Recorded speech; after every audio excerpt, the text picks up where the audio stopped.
इस दुनिया का अंत आ चुका है, क्योंकि आसमान में पता नहीं कहां से बहुत सारे गेट्स खुलने लगे और उनमें से मॉन्स्टर्स इस दुनिया पे अटैक करने लगे हैं। और अब बचा है तो बस एक ही चीज, इंसानियत का अंत होना। हमें बहुत बड़े बड़े मॉन्स्टर्स दिखाए जाते हैं जो कि डंजन्स की गेट से निकल रहे होते हैं और सभी पे अटैक कर रहे होते हैं। वहीं पे सभी लोग भाग रहे होते हैं और हेल्प की गुहार कर रहे थे कि मेरी मदद करो। पर वहीं पर एक बंदे के ऊपर एक बहुत बड़ा डीमन वुल्फ अटैक कर देता है। ये बंदा उसके अटैक को डॉज करने में कामयाब तो हो जाता है, पर वो तुरंत ही जमीन पे जा गिरता है और ये डीमन वुल्फ उसे खाने के लिए आगे बढ़ रहा होता है। ये देखकर ये बंदा मदद की गुहार लगाता है कि मेरी मदद करो, कोई मेरी मदद करो। पर गाइस तभी ये डीमन वुल्फ जैसे ही आगे बढ़ता है वैसे ही इसके ऊपर एक जोरदार उड़ता हुआ फ्लाइंग किक आके लगता है। और गाइस ये बहुत ज्यादा ही स्ट्रॉन्गेस्ट स्ट्राइक होता है और ये मारने वाला और कोई नहीं बल्कि हमारा हीरो होता है। हमारा हीरो हमें बताता है कि दुनिया में जैसे ही बहुत सारे मॉन्स्टर्स आए, बहुत सारे लोग अवेकनर्स भी आए जो कि इस दुनिया को प्रोटेक्ट करते हैं इन सारे मॉन्स्टर्स से। और तभी ये देखकर ये जो बंदा होता है वो कहता है अरे क्या तुम अवेकनर हो, प्लीज प्लीज मेरी मदद करो। तो इस पे गाइस हमारा हीरो दिखाया जाता है जो कहता है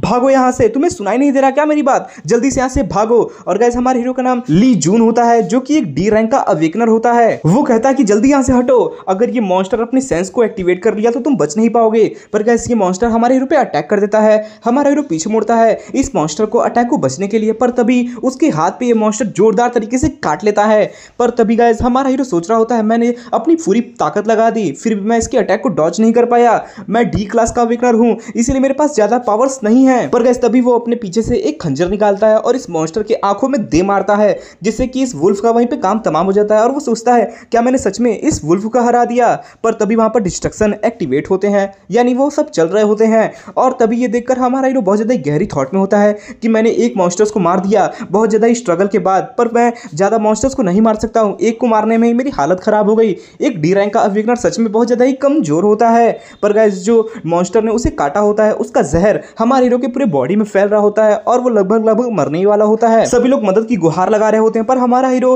कुछ नहीं कर पाता क्योंकि वो एक डी क्लास का अवेकनर होता है। इसकी वजह से वो सोच रहा होता है बैठकर कि सब लोग मेरी मदद की गुहार मांग रहे हैं पर मैं कितना ज्यादा कमजोर हूं, निखट्टा हूं, मैं कुछ नहीं कर सकता इन सब के लिए। पर वहीं गाइस एक अवेकनर आ जाता है और इन सारे मॉन्स्टर्स को मारने लगता है और एक बड़ा सा लीच टाइप का मॉन्स्टर इस पे अटैक कर देता है। पर तभी गाइस ये अपना स्वॉर्ड का इस्तेमाल करता है और बहुत सारे टुकड़े टुकड़े कर देता है इस बड़े से मॉन्स्टर का। ये देखकर हमारा हीरो बहुत ज्यादा आश्चर्यचकित हो जाता है और सोचने लगता है जिस मॉन्स्टर को मैं छू भी नहीं पा रहा था उसने इसके मॉन्स्टर के टुकड़े टुकड़े कर दिए। सच में ये बंदा कमाल का है, इसका नाम स्वॉर्ड ड्रैगन है और ये मेरा प्रिय दोस्त है, मैं इसकी तरह बनना चाहता था पर अब मुझे इससे जलन होती है क्योंकि इसने अपनी फैमिली के जो मार्शल आर्ट थी उसे एक्वायर किया, उसके साथ इसने बड़े होकर सीखा, पर मैं अपनी फैमिली का जो मार्शल आर्ट था उसे एक्वायर नहीं कर पाया। काश मैंने भी अपने फैमिली का मार्शल आर्ट एक्वायर किया होता तो मैं इस तरह से आज नहीं जी रहा होता, मैं भी इसकी तरह इसके साथ लड़ रहा होता। ये साल 2031 का है पर इससे बहुत समय पहले जब तबाही इस दुनिया में नहीं आई थी उससे पहले ही इस दुनिया में अवेकनर्स आ चुके थे जिन्होंने अपनी फैमिली के मार्शल आर्ट को ही अपनी पावर बनाया और फिर अवेकनिंग होने लगे। बहुत सारे hunters S rank A rank के बने पर मेरा जो अवेकनिंग था वो एफ रैंक से स्टार्ट हुआ और इसके कारण मेरी जो पावर्स थी वो कभी भी रियल में अवेकन नहीं हो पाई, मैं अपने फैमिली का भी मार्शल आर्ट एक्वायर नहीं कर पाया। मेरे साथ ऐसा क्यों हुआ, मेरे साथ ऐसा नहीं होना चाहिए था। काश मैं डी रैंक का हंटर ना होता, काश मैंने भी अच्छी पावर्स अवेकन की होती तो मेरी भी लाइफ ऐसी नहीं होती। क्या मेरी लाइफ चेंज हो सकती थी, क्या हो सकती थी ऐसी। पर छोड़ो जाने दो, मैं ये सब क्या सोच रहा हूँ फालतू की बातें, मैं वैसे भी अब मरने वाला हूँ तो इसका कोई मतलब नहीं बनता है। पर गाइस तभी हमारे हीरो के सामने सिस्टम विंडो अवेकन होता है और कहता है कि आपने एक स्पेशल ट्रेट एक्टिवेट कर लिया है जिसका नाम है मार्शल आर्ट रूट। ये देखकर हमारा हीरो कहता है ये क्या है और तभी वो ध्यान से देखता है जिसमें मार्शल आर्ट अवेकनिंग हुई होती है। मार्शल आर्ट रूट नाम से हमारे हीरो का जो पावर है वो आ चुका होता है हमारे हीरो के पास। पर तभी वो कहता है अब क्या फायदा इसका, अब क्या फायदा, तुम डैम सिस्टम तुमने मेरे साथ नहीं किया, अच्छा तुमने ऐसा नहीं करना चाहिए था, अभी तुम क्यों आए यहाँ पर, मैं मरने वाला हूँ, इसका कोई मतलब नहीं बनता। पर गाइस इसी के साथ बहुत बड़ा यिन और यांग का एक टाइजी नाम का एक मंडाला एक्टिवेट होता है जो समय को रिटर्न कर देता है। हमारा हीरो अपनी आंखें खोलता है जहां पर वो देखता है अरे मैं कहां आ गया, ये मैं कहां हूं। और वो तभी अपने कमरे को देखता है जहां पर वो हमेशा रहा करता था। वो सोचता है अरे ये तो मेरे स्कूल का कमरा है, जब मैं स्कूल में पढ़ा करता था तो मैं इसी कमरे में रहता था, मुझे पक्का याद है मैं एक मॉन्स्टर से लड़ रहा था और उसने मुझे काट दिया था जिसकी वजह से मैं लगभग मर गया था। पर गाइस तभी वो अपने सिस्टम विंडो को देखता है जहां पर जो तारीख होती है वो 2025 की होती है, यानी हमारा हीरो 10 साल समय में पीछे आ चुका है और वो चिल्लाता है 2025 और जो बाहर के लोग होते हैं वो शॉक्ड हो चुके होते हैं। और ये देखकर हमारा हीरो सच में बहुत ज्यादा आश्चर्यचकित हो जाता है। वो अपने कमरे के खिड़की को खोलता है और वो बाहर के रूट्स को देख रहा होता है, यानी बाहर के जो रास्ते होते हैं, एकेडमी की जो जगह होती है उसे देख रहा होता है और कह रहा होता है मैंने इन सबको बहुत मिस किया, मैं हमेशा से इन सारे सीन्स को फिर से देखना चाहता था। एकेडमी के बच्चे और दूसरे बच्चे जो अवेकनिंग के लिए प्रैक्टिस कर रहे होते हैं, मैं इसे हमेशा से ही दोबारा देखना चाहता था। क्या मैं सच में 7 साल पहले आ चुका हूँ? वो बहुत ज्यादा ही गहरी सोच में होता है और वो सोचता है मुझे पक्का याद है कि मैं एक मॉन्स्टर से लड़ रहा था और उसने मेरे पेट में एक बहुत बड़ा होल कर दिया था जिससे कि मुझे बहुत तेजी से दर्द हो रहा था। पर मैं जैसे ही उठा मैंने अपने पेट को चेक किया जहां पर किसी प्रकार का होल नहीं था, मुझे कोई भी पेन नहीं हो रहा था। तो क्या सच में मैं अपने पास्ट लाइफ में आ चुका हूँ? अरे यार ये तो बस नॉवेल्स में हुआ करता है, क्या ये सब मेरे साथ सच में हो गया है? पर मैं अब क्या करूं, आज से 7 साल बाद यहाँ पर बहुत बड़ा मॉन्स्टर्स का ब्रेकआउट होगा जिसमें सभी लोग मारे जाएंगे और मैं भी उसी में मारा जाऊंगा और मैं पहले भी कुछ नहीं कर पाया था तो अब मैं क्या ही कर लूंगा। पर चलो सबसे पहले अपने स्टेटस विंडो को देखते हैं। वो अपने बेसिक इंफॉर्मेशन को देखता है जहां पे उसका नाम ली जून होता है और वहीं पर इसका जो मार्शल आर्ट रूट होता है वो अभी भी अनलॉक करना बचा होता है। ये देखकर हमारा जो कहता है अरे ये तो मेरा वही स्किल है ना जो मैं मरने से पहले देख रहा था, मार्शल आर्ट रूट। तो क्या मुझे एक रूट चूज करना है? इसके बाद मेरे पास भी मार्शल आर्ट की पावर्स आ जाएंगी, पर मैं कौन सा रूट चूज करूं? और तभी सिस्टम विंडो कहता है कि जल्दी से अपना मार्शल आर्ट रूट चूज करिए। अगर एक बार आप चूज कर लेते हैं तो उसके बाद ये चेंज नहीं होगा जिंदगी भर जब तक आप मरते नहीं हैं। और गाइस ये सुनते ही हमारा हीरो सोचने लगता है अरे यार यहाँ पे तो इतने सारे मार्शल आर्ट रूट्स हैं, 9 सन्स आर्ट, धर्मा टेंडनस आर्ट्स और उसके बाद डिवाइन आर्ट है। यहाँ पर इतने सारे रास्ते हैं, मुझे समझ में नहीं आ रहा मैं कौन से रास्ते चुनूं। मेरी पिछली जिंदगी में मैं कोई भी मार्शल आर्ट रूट को एक्टिवेट नहीं कर पाया जिसकी वजह से मैं कुछ भी नहीं सीख पाया। तो इस जिंदगी में मुझे संभल कर किसी भी रूट को चुनना है। चलो ठीक है, मैंने फाइनल डिसीजन ले लिया कि मैं अपनी पिछले जीवन की तरह कोई भी गलतियां नहीं करूंगा और मैं इस रूट को चुनता हूं। इसी के साथ हमारा हीरो इस वर्ल्ड के बारे में हमें बताता है कि ये जो पूरी की पूरी एशिया वर्ल्ड है ना, तो गाइस वर्ल्ड में बहुत सारे एशियन कंट्रीज होते हैं और बहुत सारे वेस्टर्न कंट्रीज होते हैं। तो जो एशियन कंट्रीज है उसमें जितने भी कंट्रीज हैं वो पूरे के पूरे मार्शल आर्ट वर्ल्ड की तरह हैं। ऐसा क्यों है? इसका एक कारण है, जो ये पूरी दुनिया थी उसमें सिर्फ 2 ही रास्ते दिए गए थे इस दुनिया को चेंज होने में। पहला, या तो आप राजा बन जाइए, ड्यूक बन जाइए और उसमें से आप मैजिक को एक्वायर कर लीजिए, और दूसरा आप मुरीम वर्ल्ड को ज्वाइन करिए और मार्शल आर्टिस्ट बनिए। और इसी के साथ आपकी आगे की जो फैमिली भी होगी वो मार्शल आर्टिस्ट ही बनेगी। और जो वेस्टर्न दुनिया थी, जो बाहर के अमेरिका, यूरोप हैं, उन सारे लोगों ने ड्यूक वाली जिंदगी चुनी, उन लोगों के पास मैजिक की पावर है। पर जो एशिया है, पूरी की पूरी एशिया, उसने चुना मुरीम वर्ल्ड और इसीलिए इन सभी लोगों के पास मार्शल आर्ट की पावर है। और इसी के चलते इस पूरे एशिया में जो मार्शल आर्ट है वो बढ़ता गया और आज के मॉडर्न वर्ल्ड तक ही मार्शल आर्ट एग्जिस्ट करता है। पर कैसा मैं मार्शल आर्ट चुनूं, मुझे खुद नहीं समझ में आ रहा। मुझे ऐसा कोई मार्शल आर्ट चुनना होगा जो अभी तक इस पूरे 3 किंगडम में, पूरे एशिया में एग्जिस्ट ना करता हो। और गाइस तभी वो सारे मार्शल आर्ट का लिस्ट देखता है जो कि बहुत अजीब नाम के होते हैं। पर तभी उन सारे लिस्ट में वो हॉनवोंग सिंगोंग नाम की एक स्किल को देखता है जो कि एक मार्शल आर्ट टेक्निक है। और ये देखकर हमारा हीरो कहता है चलो इसे मैं चुनता हूं। और गाइस जैसे ही हमारा हीरो इसे चुनता है तुरंत स्टेटस विंडो कहता है कि आपने जो ट्रेड एक्टिवेट किया है, जो आपने रूट चुना है वो एक एस क्लास का रूट है। इसको soul martial art marriage root कहते हैं। तो गाइस हाँ, मैरिज रूट। और तभी ये सिस्टम विंडो कहता है चलिए आपका मैरिज रूट ट्रेनिंग स्टार्ट करते हैं। और इसी के साथ हमारे हीरो को एस क्लास का मार्शल आर्ट मिल जाता है। सीन शिफ्ट होता है जहां पर हमारा हीरो पार्क के बगल में बैठा होता है और तभी वो सोचता है ये वही जगह है जहां पे मैं अपनी पिछली जिंदगी में जब भी फ्री टाइम मिलता था तो ट्रेनिंग करने के लिए यहीं पे आता था।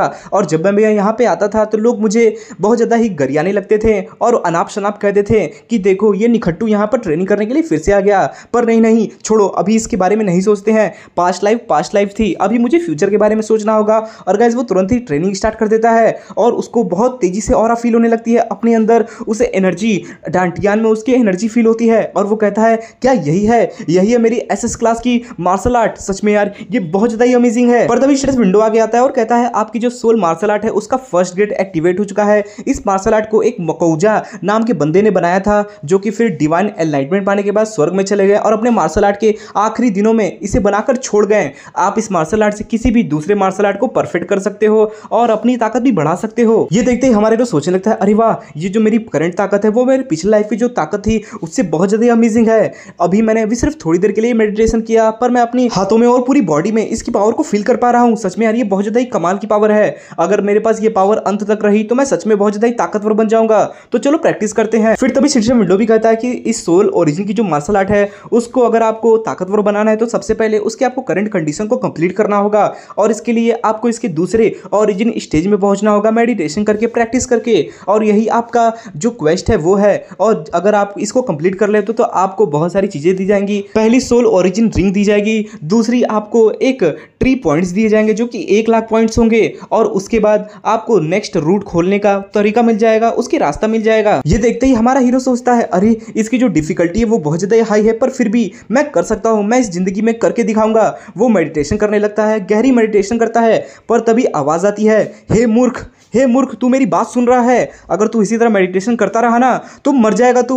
मूर्ख, सुन रहा है मेरी बात? अपनी आंखें खोल मूर्ख, तू एक बच्चा है और तू एक शेर को हराने चला है, जल्दी आंखें खोल। और गाइस तभी हमारा हीरो अपनी आंखें खोल देता है और तुरंत उसे बहुत ज्यादा पेन फील होने लगती है, वो खांसने लगता है। वो दर्द में सोच रहा होता है अरे यार ये जो सोल का मैनिपुलेशन है मेरे दिमाग पे बहुत ज्यादा ही असर कर रहा था, मैं सच में इस टेक्निक को ज्यादा देर तक इस्तेमाल नहीं कर पाया, इसके लिए मेडिटेशन भी नहीं कर पाया, अगर मैं थोड़ी देर और रहता ना तो मैं सच में मर जाता। पर गाइस तभी एक आवाज आती है और वो कहती है तुम मर चुके हो और तुम फिर से जिंदा हुए हो। तो ये सुनते ही हमारे हीरो कहता है अरे कौन बोल रहा है, कौन हो तुम? तो इस पे आवाज आती है तुम्हें क्या लगता है मैं कौन हूं? और गाइस इसी के साथ हमारे हीरो पीछे मुड़ता है और वो एक सेलेस्टियल बीइंग को देखता है, यानी इमॉर्टल को देखता है। ये देखकर हमारे हीरो कहता है तुम भूत हो, भूत। तो इस पे ये जो सेलेस्टियल बीइंग होता है वो गुस्सा जाता है और कहता है तुम्हारी हिम्मत कैसे हुई मुझे उन छछुंदरों के साथ कंपेयर करने की, मैं तुम्हें एक भूत दिख रहा हूं, मैं भूत नहीं हूं। तो इस पे हमारा हीरो पूछता है तब तुम कौन हो, तुम ही बता दो।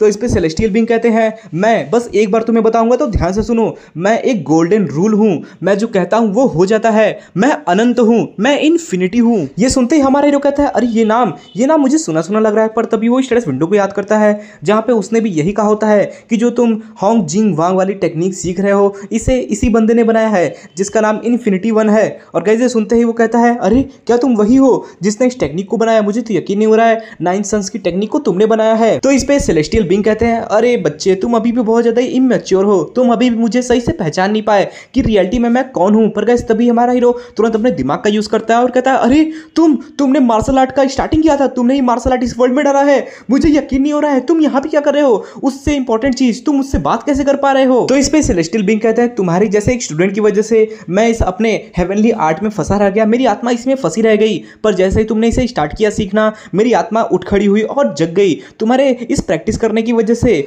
मेरी ये जो नाइन सिंस की मार्शल आर्ट है वो मेरे द्वारा बनाई गई सबसे आज तक की सुपर्ब मार्शल आर्ट है, लेकिन मैं नहीं चाहता कि तुम जैसा कोई फिसड्डी इसे हासिल करे और सीखे, इसलिए मैं यहाँ पर तुम्हें रोकने आया हूँ। तो ये सुनते ही हमारे हीरो कहता है आपकी बात तो मैं समझ गया पर फिर भी मैं इसे रोक नहीं सकता हूँ, इसे मैं प्रैक्टिस करके रहूंगा। ये सुनते ही ये सेलेस्टियल बीइंग गुस्सा जाते हैं और कहते हैं तुम्हारा मतलब क्या है? तुम्हें पता भी है मैं एक महान गुरु हूँ और मुझे से महान गुरु जो कि आसमान से भी बड़ा है उससे तुम्हें इस तरह कैजुअली बात करने की हिम्मत कैसे हुई? तुम मुझे सर नहीं कह रहे हो या फिर मेरे आगे सेलेस्टियल बीइंग नाम नहीं ले रहे हो मेरा और मुझे इस तरह बात कर रहे हो। तुम्हें पता भी है तुम्हारे आज से करीब सालों हजारों साल पहले जब मुझसे कोई बात करने आता था ना तो हजारों की संख्या में वो इंतजार करता था सिर्फ मुझसे बात करने के लिए, पर सोचो तुमसे मैं इसी तरह बात कर रहा हूं। तो इस पे हमारे हीरो कहता है ठीक है आप बकवास बंद करिए अपना, मैं जा रहा हूं प्रैक्टिस करने के लिए। पर गाइस तभी हमारे हीरो चले जाने लगता है, पर तभी ये सेलेस्टियल बीइंग कहते हैं जाओ, पर मैं तुम्हें बता दूं तुम अगर 100 सालों तक भी प्रैक्टिस करोगे ना तो तुम उसके सेकंड स्टेज से कभी नहीं पहुंच पाओगे और तुम अपना दिमाग खो दोगे,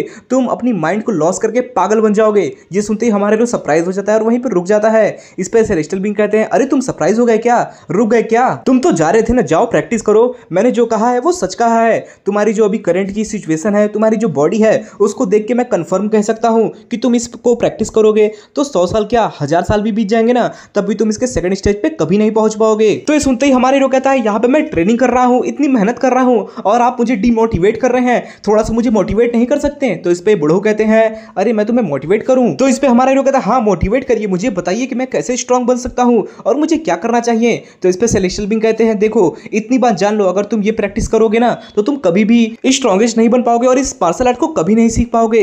तो इस पे हमारे हीरो कहता है मैं सीख लूंगा, मैं कई टेक्निक को इस्तेमाल करूंगा और सीख जाऊंगा अंत में। तो इस पे ये सेलेस्टियल बीइंग कहते हैं तुम्हारी जिद्दीनेस, तुम्हारी स्टबर्नेस देख के मुझे बहुत ज्यादा अच्छा लगा, ठीक है बच्चे मैं तुम्हें आज से सिखाऊंगा क्योंकि मुझे तकलीफ बिल्कुल नहीं होगी तुम्हें सिखाकर, और चलो तुम पर थोड़ी दया बरसाते हैं। सीन शिफ्ट होता है, हमें शहर का सीन दिखाया जाता है जहां पे हमारा हीरो कॉफी स्टोर में बैठकर अपने मोबाइल को चला रहा होता है। पर तभी ये बुढ़ऊ आते हैं और कहते हैं अरे बच्चे तू ये क्या चला रहा है? पर गाइस ये सुनते ही हमारा हीरो डर जाता है और कहता है अरे बुढ़ऊ आप भूत की तरह हो, आप ऐसे मत आया करो यार, अचानक से बोलते हो मेरा दिल निकल जाता है। पर गाइस वहीं हमारा हीरो अपने मोबाइल को देख के कहता है क्या ये सच में यही मेथड है जिससे मैं इस पहले स्टेज को पार कर सकता हूं और अपने मार्शल आर्ट को ताकतवर बना सकता हूं? तो गाइस यहाँ पर हमारे हीरो ने एक 50 किलो के स्टोन के जो स्लीव्स होते हैं, जो चेन होते हैं, उसे ऑर्डर किया होता है।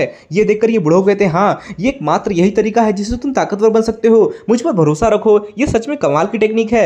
ये सुनते ही वो सोचने लगता है फिर भी यार ये जब 50 किलो के सिक्कड़ को मैं ब्लैक स्मिथ के पास गया था बनवाने के लिए, तो उसे जब मैंने अपना रिक्वेस्ट बताया तो वो बहुत ज्यादा आश्चर्यचकित हो गया था और मुझसे पूछ रहा था आखिर तुम इसका इस्तेमाल कहाँ करोगे, क्या ये कुछ ज्यादा ही ओल्ड फैशन नहीं है। तो इस पे बुढ़ऊ कहते हैं ओल्ड फैशन नहीं है, मेरे समय में इसी तरह प्रैक्टिस किया करते थे और अगर मैं तुम्हें बचाने के लिए नहीं आया होता ना तो तुम कल ही मर चुके होते, समझ गए ना।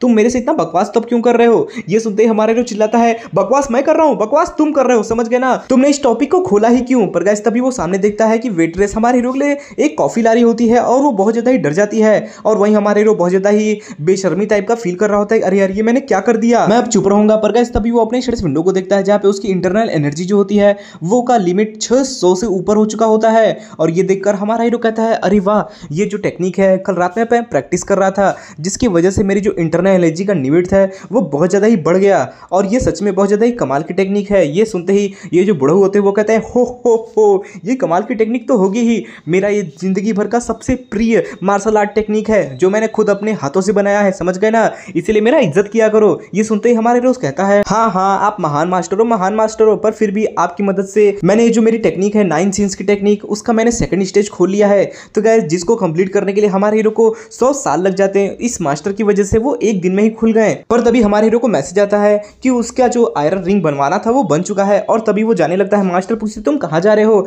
इस पे हमारे हीरो कहता है ये जो आयरन रिंग मैंने ऑर्डर दी थी वो बन चुकी है। तो गाइस अब वो आयरन रिंग को अपने शरीर में पहनकर दौड़ने वाला है और वो तभी बाहर जाता है। पर तभी उसके कुछ क्लास के बुलीज आ जाते हैं वहां पे और कहते हैं अरे देखो तो हमारे सामने कौन है, ये तो वही पैथेटिक लूजर है ना जो कि अपने कमरे में हमेशा ही बैठा रहता है और रोता रहता है अपनी फैमिली को याद करके।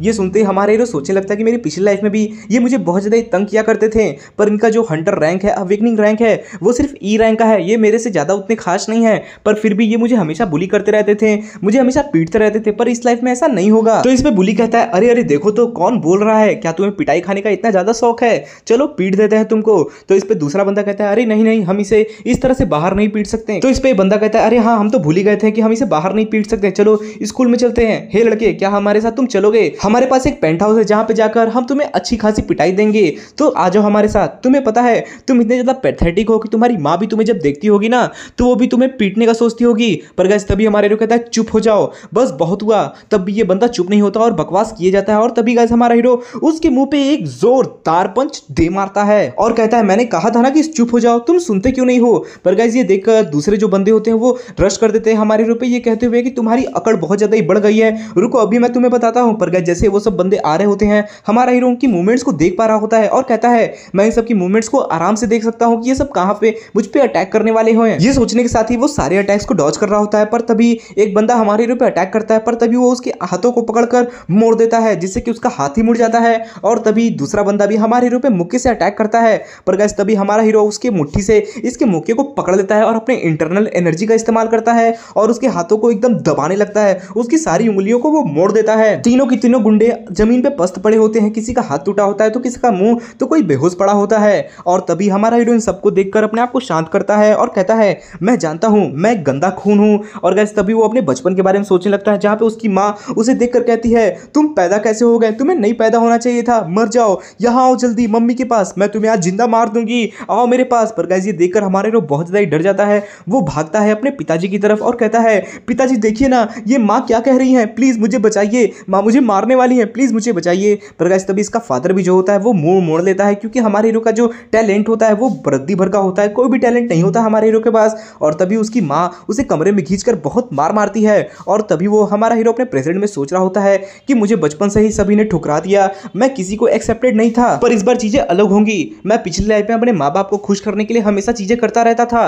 पर इस बार मुझे दूसरा मौका मिला है और मैं वो तुच्छ चीजें नहीं करूंगा, मैं अपनी लाइफ को बदल दूंगा और इस बार मुझे कोई भी दुख नहीं पहुंचा पाएगा, कोई भी हर्ट नहीं कर पाएगा। सीन शिफ्ट होता है, हमें एक दिन पहले का सीन दिखाया जाता है जहां पे हमारा हीरो इस पहले स्टेज को मास्टर करने के लिए ट्रेनिंग कर रहा होता है और वहीं पे इसके मास्टर ये बुढ़ऊ कह रहे होते हैं कि जो ये हान वू शांग टेक्निक है ना, जो मेरा बनाया हुआ टेक्निक है वो केओस से पैदा हुआ है, तो इसके लिए तुम्हें स्वर्ग नर्क और इस धरती को अपने दिल में बसाना होगा, अपनी पूरी जान लगाओ और इसे उठा के दिखाओ। और गाइस इसी के साथ ये सुनते ही हमारा हीरो कहता है क्या सच में ये जरूरी है, क्या ये सच में यही सही टेक्निक है, क्या बुढ़ऊ तुमको सही में सच पता है? तो गाइस हमें दिखाया जाता है कि हमारा हीरो एक बड़ा सा पत्थर अपने सिर पे उठाकर चल रहा होता है और उसके ऊपर ये बुढ़ऊ बैठे होते हैं। ये सुनते ही ये बुढ़ऊ कहते हैं, अरे तुमने इतने बड़ा पत्थर उठा रखा है, फिर भी तुम्हारे अंदर ताकत है बकवास करने की। तो इस पे गाइस हमारा हीरो इस पत्थर को नीचे रख देता है और कहता है, बस मैं बहुत ज्यादा ही थक चुका हूं, अब मैं और नहीं कर सकता हूं। तो इस पे मास्टर इसे पीटते हुए कहते हैं, जल्दी उठो, हमारे पास समय नहीं है, हमें तुरंत ही इस टेक्निक को मास्टर करना होगा। पर वहीं हमारा हीरो कहता है, अरे यार मेरे अंदर एक भी शक्ति नहीं बची हुई है, मैं बहुत ज्यादा ही थक गया हूं। पर गाइस तभी सिस्टम विंडो एक्टिवेट हो जाता है और कहता है, मुबारक हो, आपने इस पहले रूट की पहले स्टेज को कंप्लीट कर लिया है, जिसकी वजह से आपको ये एक सोल रिंग दी जा रही है और आपने इतनी जल्दी इसे मास्टर किया, इसकी वजह से आपको एडिशनल पॉइंट भी दिए जा रहे हैं। आपको पहले 1 लाख ट्री पॉइंट दिए जा रहे थे, अब आपको 1.5 लाख ट्री पॉइंट दिए जाएंगे और जो अगले रूट का दरवाजा है वो खुल चुका है। और इसी के साथ हमारे हीरो के हाथ में ये रिंग आ जाती है। इसे देखकर हमारे हीरो कहता है, अरे वाह, ये बहुत ज्यादा शाइनिंग रिंग है और देखो कितनी अच्छी तरीके से बनाया गया है। इस पे मास्टर कहते हैं, ये मेरे शिष्य ने मेरे लिए बनाई थी, ये मेरा बेस्ट आर्टिफैक्ट है और इसे हॉनर ऑफ मैन कहा जाता है। इसे ओपन करके देखो। और गाइस इसी के साथ हमारा हीरो स्टेटस विंडो की मदद से इसके इंफॉर्मेशन को देखता है। तो इस रिंग का नाम हॉर्न वन रिंग होता है और इसकी वजह से आप अगर मेडिटेशन करने के लिए बैठते हो तो आपकी जो मेडिटेशन स्पीड है वो और 50 गुना बढ़ जाएगी, आपकी जो इंटरनल एनर्जी वो भी बढ़ जाएगी और आपको एक नई स्किल माना फायर राम की स्किल दी जाती है। ये देखकर हमारा हीरो बहुत ज्यादा आश्चर्यचकित हो जाता है और कहता है, मास्टर क्या ये एक एस रैंक का आर्टिफैक्ट है, ये इतना सुपर्ब कैसे है? तो इस पे मास्टर कहते हैं, हो तुम इतना ऑब्वियस सा बात क्यों पूछ रहे हो, ये जरूर एस रैंक की आर्टिफैक्ट है। तो इस पे हमारे हीरो सोचता है आखिर ये किस प्रकार की आइटम है और तभी वो कहता है सिस्टम विंडो से कि सिस्टम विंडो रूट ओपन करो और मुझे दिखाओ कि मेरे पास क्या क्या ऑप्शंस है। हमारे हीरो के पास वन शिंग ऑप्शन होता है पहला, जो कि बहुत ज्यादा ही हाई डिफिकल्टी होती है जिसकी कंप्लीट करने की, और दूसरा एक अपर डिफिकल्टी का होता है मार्शल आर्ट रूट। और ये देखकर हमारे हीरो कहता है, अरे ये तो मार्शल आर्ट रूट है, ये ऐसा लग रहा है कि मास्टर का सिखाया हुआ टेक्निक वाला रूट है। पर गाइस तभी वो अगल बगल देखता है और कहता है, अरे मास्टर आप कहां गए मास्टर? और उसका मास्टर वहां पे होता ही नहीं है। वो कहता है, अरे यार मास्टर इतनी डिफिकल्ट टाइम में आप कहां चले गए, मुझे चॉइस करनी थी, मैं आपसे पूछ के करता। पर गाइस तभी वो मार्शल आर्ट की जो रूट होती है उसे चुनता है कि वो रास्ता चुनेगा जहां पर उसकी मास्टर की टेक्निक साथ में काम करती है। हमें अगले दिन का उसी दिन का समय दिखाया जाता है जहां पर वो उस बंदे को पीट के आगे बढ़ रहा होता है और अपने स्टेटस विंडो को देखता है जहां पर हमारे हीरो ने कल जो रास्ता चुना था उसी के बारे में बताया जाता है। इस रास्ते का नाम होता है martial art who hide itself from the world. इस टेक्निक की मदद से आपका जो एफिशिएंसी है मार्शल आर्ट का वो 20% बढ़ जाएगा और दुनिया में बहुत सारे हर्मिट्स हैं जो इसे एनलाइटमेंट करने के लिए प्राप्त करते हैं और एनलाइटमेंट भी हो जाते हैं और स्वर्ग का रास्ता चुनते हैं। पर तभी ये जो मास्टर होते हैं वो पूछते हैं, आखिर तुमने ये क्यों चुना, यहाँ पे बहुत सारे दूसरे मार्शल आर्ट्स भी थे यार। तो इस पे हमारे जो कहता है, मुझे बस इसका नाम ज्यादा अच्छा लगा इसलिए मैंने इसे चुना। ये सुनते ही मास्टर आश्चर्यचकित हो जाते हैं। पर तभी वो सोचता है, यानी हमारा हीरो सोचता है कि मैं कैसे दूसरे कोई रास्ते को चुन सकता था, ये रास्ता मेरे मास्टर यानी जो मुझे अभी सिखा रहे हैं उनसे बिलोंग करता है, तो मैंने धोखा कैसे दे सकता था। पर वहीं पर ये जो मास्टर होते हैं वो पूछते हैं, ये बताओ कल वो बंदा कुछ बात कर रहा था न्यू पावर जोन के बारे में, आखिर न्यू पावर जोन क्या है? तो इस पे हमारा हीरो कहता है, न्यू पावर जोन वो जोन है जहां पर हुआंग बू सेज ने अपना मार्शल आर्ट सीखा था। ये सुनते ही बुढ़ो कहते हैं, ओह इस दुनिया में भी हुआंग बू मार्शल आर्ट सीखने वाले बंदे हैं क्या? वो इसी के फैमिली के डिसेंडेंट है यानी उनके पूर्वज के बच्चे हैं? तो इस पे हमारा हीरो कहता है, हाँ वो वही है। तो इस पे मास्टर कहता है, क्या तुमने इस हुआंग बू मार्शल आर्ट को नहीं सीखा है? तुम भी तो उन्हीं के ब्लड लाइन हो ना। तो इस पे हमारे हीरो कहता है, नहीं मैं उनका ब्लड लाइन नहीं हूँ, मेरे अंदर उनके ब्लड लाइन का जो अंश है वो आया ही नहीं। इसी के साथ हमें ब्लड सक्सेशन के बारे में बताया जाता है कि इस मार्शल आर्ट वर्ल्ड में ये कहा जाता है कि जब भी कोई बच्चा पैदा होता है तो उसके जो माता पिता के मार्शल आर्ट्स होते हैं वो बच्चे के अंदर भी जीन्स के रूप में आ जाते हैं और वो बच्चा जल्दी ही अवेकनर बन पाता है। पर जो बच्चा अवेकनर नहीं बन पाता वो सिर्फ 5% होते हैं और उन 5% में मैं भी आता हूँ। पर ये जो नामकुन क्लेन का मेरा दोस्त हुआ करता था जिसे हम स्वॉर्ड ड्रैगन कहते हैं वो उन 5% में से ही था, पर फिर भी उसने कमाल की चीजें कर दिखाई और वो एक रेयर एग्जाम्पल था कि हम मेहनत के द्वारा कुछ भी कर सकते हैं। पर गाइस ये सुनते ही ये मास्टर कहता है कि इसी के कारण क्या तुम्हारे पिताजी ने तुम्हें तुम्हारे घर से निकाल दिया, क्या सच में यही कारण था? तो इस पे हमारे हीरो स्माइल करते हुए कहता है, हाँ यही कारण था। ये सुनते ही ये जो मास्टर होते हैं वो बहुत ज्यादा गुस्सा आ जाते हैं और कहते हैं, ये क्या बकवास बात है, एक पिता ने उसके बच्चे को इसलिए घर से निकाल दिया क्योंकि वो उसकी मार्शल आर्ट को पोजेस नहीं करता है, उसके पास उसके जीन्स नहीं है, क्या बकवास है, वो पिता कहने के लायक नहीं है। पर तुम चिंता मत करो, मैं यहाँ पे हूँ, मैं तुम्हारा मास्टर यहाँ पे हूँ, मैं तुम्हें वो सारे मार्शल आर्ट सिखाऊंगा जो मैंने अपने जीवन में सीखे हुए हैं। ये सुनते ही गाइस हमारे हीरो फीलिंग में आ जाता है और सोचने लगता है अपने पास्ट के बारे में जहाँ उसका फादर कह रहा होता है कि मेरा बात याद रखना, तुम्हारी कोई मदद नहीं करेगा, तुम्हारे सपोर्ट में कोई आगे नहीं आएगा, तुम किसी के सहारे नहीं जी सकते हो, समझ गए ना? और मैं भी तुम्हारे पास नहीं रहूंगा, इसलिए तुम्हें फेलियर बुलाते हैं क्योंकि सच में तुम एक फेलियर हो, समझ गए ना? और गाइस तभी ये सुनते ही हमारे हीरो बहुत ज्यादा ही स्माइल करने लगता है और कहता है, हाँ मास्टर मैं आप पे ही सिर्फ भरोसा करता हूँ। पर मास्टर मुझे एक बात समझ में नहीं आ रही है, आप सुबह से ही मेरे बारे में ही सिर्फ पूछे जा रहे हो, मुझे आपके बारे में पता नहीं है। आप जब जवान थे तो आप क्या करते थे? तो इस पे ये जो मास्टर होता है वो कहता है मैंने ज़िंदगी में बहुत सारे एविल काम किए हैं और अच्छे काम भी किए हैं, और जो मैंने एविल काम किए उसका मैं पछतावा भी भर के आया हूँ। ये सुनते ही हमारे हीरो कहता है तो आप भी अपने जवानी में एक एविल इंसान थे, एक दुष्ट व्यक्ति थे। इस पे ये मास्टर इसे मारने लगता है और कहता है कोई ने भी अभी तक मेरे से ऐसे बात करने की हिम्मत नहीं की है, तुमने मुझे एविल कहने की हिम्मत कैसे की, और खाओ मार। तो इस पे हमारे हीरो कहता है आउच मास्टर, ये दर्द कर रहा है। सीन फिर से शिफ्ट होता है जहां पे हमारा हीरो एक ग्राउंड में ट्रेनिंग कर रहा होता है और वो अपने मार्शल आर्ट की पावर्स और ऑरा को कंट्रोल करने की कोशिश कर रहा होता है। पर उसके मास्टर कह रहे होते हैं ये दुनिया बिल्कुल भी वैसे नहीं है जैसा मेरे समय में हुआ करता था। मेरे समय में लोग मार्शल आर्ट की इस स्किल को ही ज़्यादा कुछ नहीं समझते थे, वो अपनी बॉडी को स्ट्रांग बनाने में ज़्यादा मेहनत करते थे ताकि वो स्किल्स को अपना सकें। स्किल एक सिर्फ जरिया होता है, पर जो मेन चीज़ है वो बॉडी है। अगर तुम इस टेक्निक को संभाल लेते हो और अपने बॉडी को इतना ज़्यादा स्ट्रॉन्गेस्ट बना सकते हो कि तुम किसी भी स्किल को सिखाने के बाद तुरंत सीख जाओ, तो मैं याद रखो, मैं तुमसे वादा करता हूं कि मैं तुम्हें एक गोल्डन मार्शल आर्टिस्ट बनाकर ही रहूंगा। और गाइस वहीं पे हमारा हीरो अपनी एनर्जी को कलेक्ट करता है और फिर पंच की सबकी तैयारी करता है। गाइस वो अपने बेस को स्ट्रॉन्ग कर रहा होता है। बेस स्ट्रॉन्ग करना बहुत ज़्यादा ही जीवन में जरूरी होता है। और गाइस तभी हमारा हीरो अपने फुल पावर का इस्तेमाल करके डमी पे दे मारता है, जिससे कि ये जो डमी है वो टूटकर आधे हिस्से में कट जाता है। और तभी हमारा हीरो मास्टर से पूछता है मास्टर एक बात बताइए, आप मुझे सिर्फ गोल्डन मार्शल आर्टिस्ट क्यों बनाना चाहते हैं? तो इसमें मास्टर कहता है अरे वो इसलिए क्योंकि तुम एक नोबल बंदे हो, एक समझदार बंदे हो, तुम गोल्डन मार्शल आर्टिस्ट जरूर बन पाओगे, क्योंकि मार्शल आर्ट का जो पिनेकल होता है ना, यानी सबसे ऊपर का लेवल, वो गोल्डन मार्शल आर्टिस्ट ही होता है। और तभी हमारा हीरो कहता है पर हम यहाँ पे कहाँ खोजेंगे गोल्डन मार्शल आर्ट बनने का, ये तो बहुत ज़्यादा दूर का सफर है। तो इस पर मास्टर कहता है नहीं, ये दूर का सफर नहीं है, तुम सेकंड काम जो करने वाले हो अब से वो ये होगा कि तुम लाइफ और डेथ के बीच में सफर करोगे और फिर उससे एनलाइटमेंट प्राप्त करोगे। ये सुनते ही हमारे हीरो कहता है लाइफ और डेथ का सफर? मैं कुछ समझा नहीं मास्टर, आप कहना क्या चाहते हो? कहीं ये आप ये तो नहीं कहना चाहते? तो इस पे मास्टर कहता है हाँ बेशक तुम सही समझे, ये बताओ क्या आसपास कोई ऐसी जगह है जहां पे हम मॉन्स्टर से अटैक कर सकते हैं, फाइट कर सकते हैं?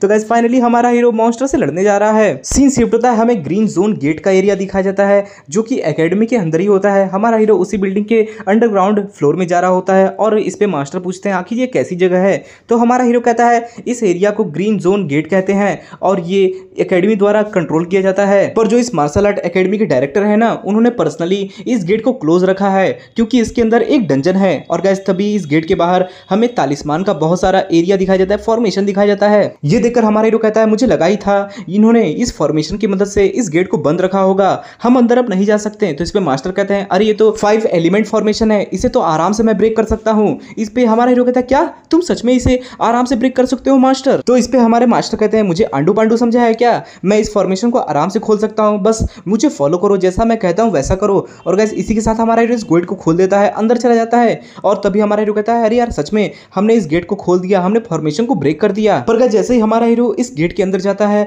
वो एक डंजन के एंट्रेंस को देखता है और ये देखकर हमारा हीरो कहता है अरे ये तो एक गेट है, और तुरंत ही वो अपने हाथ की हथकड़ियों को निकालने लगता है। ये देखकर मास्टर कहते हैं अरे मेरे शिष्य ये तुम क्या कर रहे हो? इस पे हमारा हीरो कहता है हम इस गेट के अंदर जा रहे हैं मास्टर, तो मुझे इस शैकल्स को निकालने तो दीजिए, तभी ना मैं फ्रीली अंदर जाके ट्रैवल कर पाऊंगा। तो इस पे मास्टर कहते हैं तुम कहीं भी रहो, हगो मुतो या फिर डंजन के अंदर जाओ, तुम्हें इस हथकड़ियों को नहीं निकालना है। ये देखकर हमारा हीरो बहुत ज्यादा ही सोच में पड़ जाता है कि अब मैं क्या करूं, अगर मैं इस कबाड़ को पहन के जाऊंगा अंदर, वो भी डंजन के, तब तो मॉन्स्टर्स मुझे आराम से मार देंगे। इसी के साथ हमें डंजन के अंदर का सीन दिखाया जाता है जहां पे हर तरफ सिर्फ रेत ही रेत होती है और हमारा हीरो अंदर पहुंच जाता है, जिसमें मास्टर कहते हैं डरने की कोई जरूरत नहीं है क्योंकि सिर्फ यहाँ पर हम और तुम हैं। चलो ठीक है, समय आ चुका है जब मैं तुम्हें अपनी पहली मार्शल आर्ट की ट्रेनिंग सिखाऊंगा। और गाइज इसी के साथ ये जो मास्टर होते हैं हमारे हीरो को पहली मार्शल आर्ट की ट्रेनिंग दे देते हैं। और गाइज ये एक प्रकार का माइंड में डालने जैसा होता है कि माइंड में आप टेक्निक डाल दिए हो। सिस्टम विंडो भी कहता है कि आपने हेवनली किंग स्क्रोल को पढ़ लिया है और इसे समझ लिया है, जो कि बी रैंक का है और फ्यूचर में आप इसका इस्तेमाल कर पाओगे। ये देखकर हमारे हीरो कहता है अरे वाह, अब मैं इसका इस्तेमाल कर सकता हूँ, एक बी रैंक का मार्शल आर्ट, मुझे मजा आ गया ये देखकर। पर गाइज तभी मास्टर कहते हैं हे बच्चे तैयार हो जाओ, मॉन्स्टर्स आ रहे हैं, हमें उसे हराना भी है। और गाइज इसी के साथ हमें फायर फॉक्स दिखाए जा रहे होते हैं जो हमारे हीरो की तरफ आ रहे होते हैं। पर तभी ये मास्टर कहते हैं कि जो मैंने हेवनली किंग स्क्रोल तुम्हें दिया है, तुम्हें सिखाया है, ये एक हांगवू फैमिली का मार्शल आर्ट है और ये मार्शल आर्ट पूरी की पूरी तरह ब्रूट फोर्स पे डिपेंड करता है। इसके बहुत थोड़े थोड़े वेरिएशंस हैं जिससे कि तुम इन्हें आराम से यूज कर सकते हो और ये जो मार्शल आर्ट है वो तुम्हारे लिए एकदम परफेक्ट है, तुम्हारी बॉडी के लिए ही ये बनाई गई है। तो अभी तक जो तुमने सीखा है उसका इस्तेमाल करके अपने इस मार्शल आर्ट को अनलीश करो। और गाइस तभी हमें फायर फॉक्स दिखाई देते हैं जो हमारे हीरो के एकदम जस्ट सामने आ चुके होते हैं। हमारे हीरो लड़ने के लिए तैयार होता है है। पर गाइस तभी ये जो फायर वुल्फ होते हैं वो तुरंत ही हमारे हीरो पे लगातार अटैक कर देते हैं।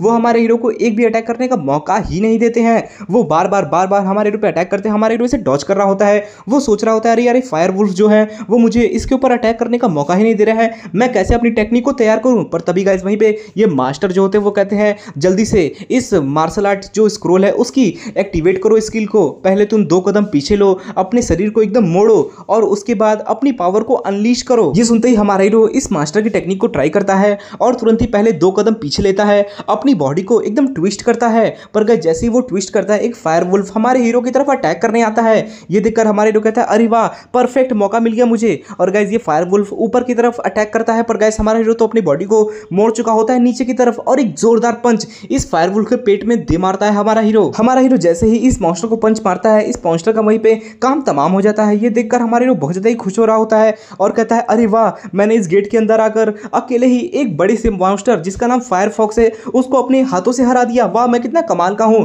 पर गाइस तभी मास्टर सीरियसली आंखों से कहते हैं अरे बकलोल लड़के अभी फाइटिंग खत्म नहीं हुई है।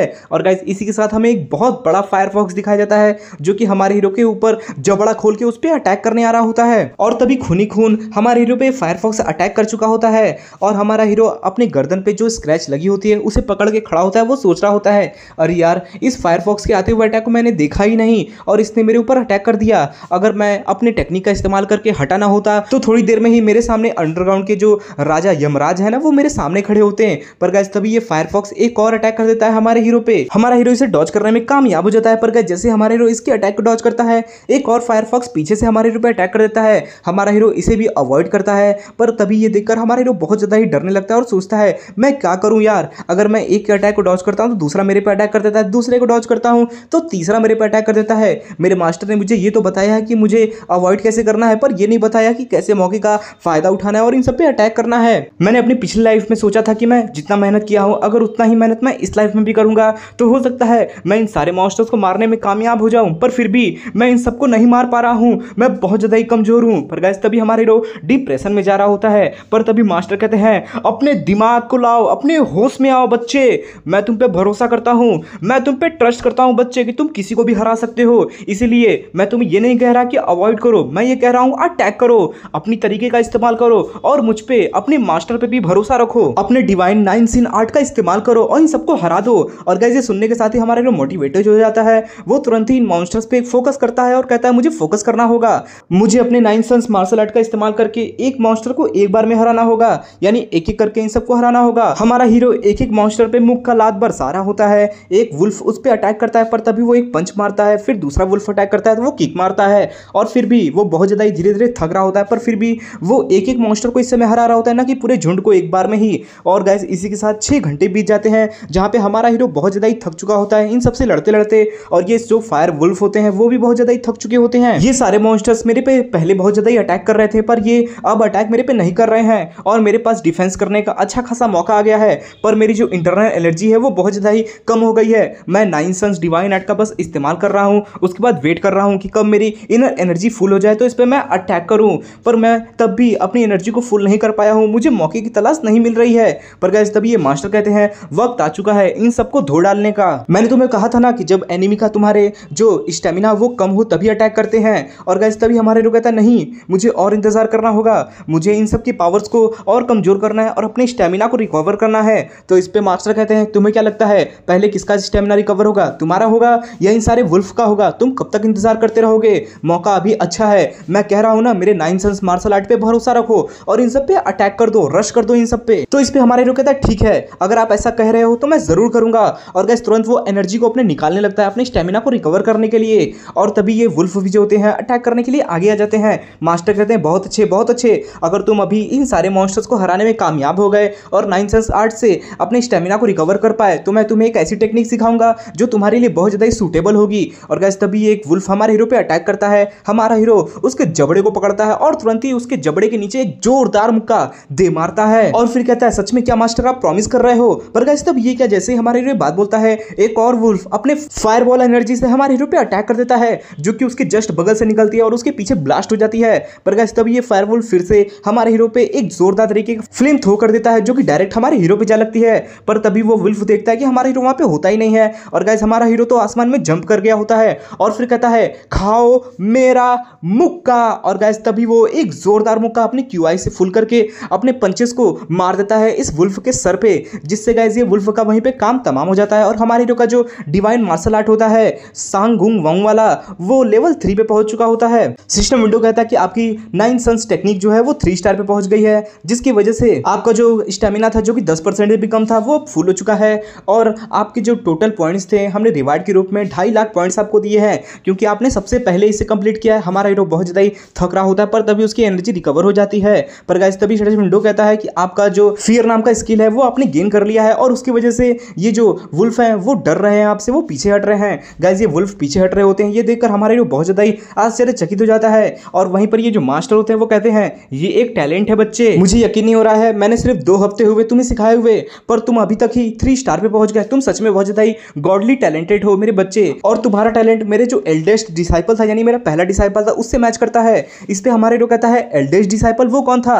तो इस पे ये मास्टर कहते हैं वो मेरा पहला डिसाइपल था और तुम्हारा वो गॉड ब्रदर है यानी सबसे बड़ा भाई है वो तुम्हारा अगर डिसाइपल के रूप में देखा जाए तो इस पे हमारा हीरो कहता है हैं डिसाइपल? आखिर आपके कितने सारे डिसाइपल्स थे? आखिर आपने इस दुनिया में कितने सारे डिसाइपल पैदा किए हैं यार, जब मेरा नंबर कहाँ पे है? तो इस पे मास्टर कहते हैं तुम चिंता मत करो, इतना चिल्लाओ मत, समझ गए ना, तुम मेरे चौथे डिसाइपल हो, समझ गए ना। तो इस पे हमारा हीरो कहता है आपने पहले मुझे क्यों नहीं बताया इसके बारे में? तो इस पे मास्टर बात को चेंज करते हैं और कहते हैं देखो देखो वो फायरवुल्फ भाग रहे हैं, उनको पकड़ो पकड़ो, जाओ जल्दी पकड़ो। तो इस पे हमारा हीरो कहता है सब्जेक्ट को चेंज मत करिए, मेरे बात का जवाब दीजिए आप। पर मास्टर अब क्या ही कर सकते हैं हम लोग, क्योंकि ये जो वुल्फ है वो पहले ही भाग गए, हम लोग जब बातें कर रहे थे ना वो तभी भाग चुके हैं। तो इस पे मास्टर हमारे हीरो को मारते हुए कहते हैं बेवकूफ लड़के, मैंने तुमसे पहले ही कहता कि जाओ उनको पकड़ो, पहले उनका काम तमाम करो, और तुम यहाँ पे मुझसे बकवास कर रहे थे, जाओ जल्दी से उनको पकड़ो, जल्दी से, मेरे साथ बकवास करने से अच्छा है तुम जाके उन्हें हंट करो।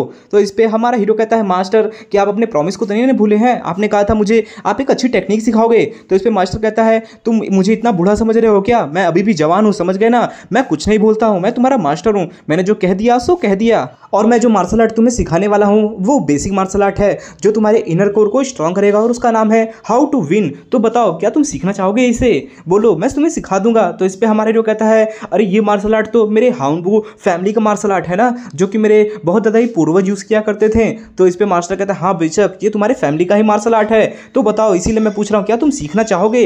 ये बेसिक मार्शल आर्ट बहुत ज़्यादा ही ताकतवर है। तो इस पे हमारा हीरो सोचने लगता है क्या मेरा जो फैमिली है जहाँ पर मैं एक ऐसे सक्सेसर के रूप में पैदा हुआ था जिसके पास कोई भी पावर्स नहीं, कोई भी टैलेंट नहीं है, इसलिए उन्होंने मुझे घर से निकाल दिया था, अगर वो बंदा उन्हीं के फैमिली का मार्शल आर्ट सीख कर गया तो क्या मुझे वो एक्सेप्ट करेंगे? नहीं, मुझे अभी अपने फैमिली के बारे में नहीं अपने बारे में सोचना चाहिए। और वो कहता है हाँ मैं इसे लर्न करूंगा। और गाइस इसी के साथ स्टेटस विंडो जो होता है वो कहता है आपने सीख लिया है हाउ टू विन नाम का मार्शल आर्ट। और गाइस तभी सीन शिफ्ट होता है, हमारा हीरो उन फायरवुल्फ्स को बड़े से रेगिस्तान में खोज रहा होता है और कहता है अरे यार वो सब कहाँ चले गए, मैं उतने दिन से उन सबको खोज रहा हूँ पर मिल ही नहीं रहे। तो इस पे मास्टर कहते हैं यही होता है, यही होता है, देख रहे हो ना, अगर तुम मेरे से बकवास करने की जगह उन मॉन्स्टर्स को हराए होते, उन वुल्फ को हंट किए होते तो फिर इस तरह से तुम्हें ढूंढना न पड़ता, दर दर की ठोकरें ना खानी पड़ती।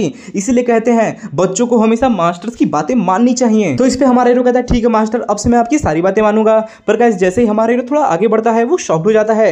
मास्टर पूछा हे बच्चे तुमने रुक क्यों गया, तुम क्या देख रहे हो? तो इस पे मास्टर कहता है मास्टर एक बात बताइए, हम जिस वुल्फ को खोज रहे हैं उसके तो 3 पूंछ है ना, पर गाइस तभी हमें 7 पूंछ वाला यानी 9 टेल फॉक्स दिखाया जाता है जिसका नाम चोनमू होता है। ये देखकर मास्टर कहते हैं अरे वाह बच्चे तुम्हारी किस्मत तो देखो बहुत बढ़िया है, हम लोग 3 टेल के निशान खोजने आए थे, यहाँ पे हमें 9 टेल मिल गया इन 3 टेल्स के मिक्स में। पर चलो जो भी हो बहुत अच्छा है, तुम इन्हें हंट करने वाले हो। तो इस पे हमारा हीरो कहता है नहीं मास्टर ये बहुत ज्यादा डेंजरस है, इसका नाम चोंग्यू है, ये एक ऐसा मॉन्स्टर है जिसे सी रैंक के भी बंदे अगर ग्रुप करके हराए ना तो भी नहीं हरा सकते हैं, इसकी स्पीड बॉस लेवल की होती है और ये इस गेट का बॉस है। आपको पता है ये कितना ज्यादा डेंजरस होता है, लगता है अगर मैं इससे अटैक करने जाऊं, इस पे मारने जाऊं ना तो खुद ही मैं मर सकता हूं, आपको पता नहीं ये कितना ज्यादा डेंजरस है। तो इस पे मास्टर कहते हैं डरने की जरूरत नहीं है, तुम सबसे बढ़िया एक्सपीरियंस वहीं पे गेन कर सकते हो जहां पे मरने और जीने का सवाल हो, तो तुम्हें इस लाइन को क्रॉस करना ही होगा। ये सुनते ही हमारे तो सोचता है अबे यार यहाँ पे लाइन क्रॉस करने की नहीं, जिन्हें मरने की बातें हो रही है, मैं यहाँ पे टपक गया तो मेरे आगे पीछे कोई नहीं है। ये सोचने के साथ ही हमारा हीरो कहता है मास्टर फिर भी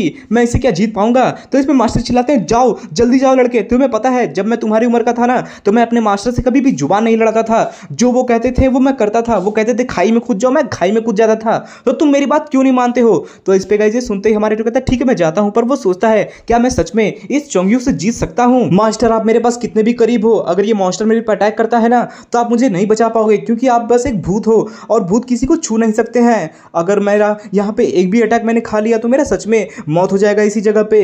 पर गाइस तभी वो सोचता है नहीं, मैं इस तरह से हार नहीं सकता हूँ, क्योंकि मैं पहले ही बहुत बार हार चुका हूँ। वो अपने पास्ट के बारे में सोचता है जहाँ पे एक बंदा उसे बहुत बुरी तरह से कंपटीशन में पीट रहा होता है, और तभी हमारे हीरो का वो बीच का डांटिया नहीं तोड़ देता है और उसके बाद उसके चेहरे पर अपनी लात को रखते हुए कहता है, देखो बच्चे, मैंने आखिरकार तुम्हें हरा दिया, तुम एक वर्थलेस पर्सन हो, समझ गए ना, और तुम्हारा डांटियान मैंने तोड़ दिया है, तो अब तुम जिंदगी में कुछ नहीं कर पाओगे। तो इस पे हमारा हीरो कहता है, ली होंग, तुम भगवान की पनिशमेंट से नहीं डरते हो, तुम्हें भगवान नहीं छोड़ेंगे। तो इस पे ली होंग कहता है, मैं भगवान से नहीं डरता, मैं पहले ही उनके पनिशमेंट के लिए तैयार हूं, वो कभी भी आए मुझसे लड़ ले, मैं उन्हें भी हरा दूंगा, समझ गए ना। और गाइस वहीं पे हमारे हीरो सोच रहा होता है कि मैं पहले मरा, उसके बाद फिर जिंदा हुआ, और इतनी सारी कठिनाइयां सहने के बाद मैं यहाँ पे आया हूं, तो इससे ज्यादा डरावना क्या हो सकता है कि मैंने मौत को भी एक बार चकमा दे दिया। ये फॉक्स उतना डरावना भी नहीं है, मेरे पास मास्टर है मेरे, जो मेरा हमेशा हर वक्त में साथ देंगे, तो चलो ट्राई करके देखते हैं। और गाइस तभी हमारा हीरो सारे वुल्फ के पास जाता है और अपने फियर वाले स्किल को एक्टिवेट कर देता है, जिससे कि जो छोटे छोटे वुल्फ होते हैं वो डरने लगते हैं। ये देखकर जो बड़ा वाला चोंग्यू नाम का वुल्फ होता है वो तुरंत ही अपने फियर वाले जो ड्रैगन रॉर की स्किल होती है उसे एक्टिवेट कर देता है, जिससे हमारे हीरो का जो फियर वाला स्किल होता है वो कैंसिल हो जाता है, और हमारे हीरो की जो स्टेटस विंडो होती है वही पूरी की पूरी तरह चूर चूर हो जाती है। और गाइस तभी हमें ये बड़ा सा वुल्फ दिखाई देता है 9 टेल वाला, जो हमारे हीरो की तरफ बढ़ रहा होता है। ये देखकर हमारा हीरो कहता है, अरे बाप रे, ये क्या हो गया, मेरे स्टेटस विंडो को इसने तबाह कर दिया यार, मेरे रेसिस्टेंस को जो फियर वाली स्किल थी उसे सिर्फ इसने अपने फाइटिंग स्पिरिट से ही तोड़ दिया।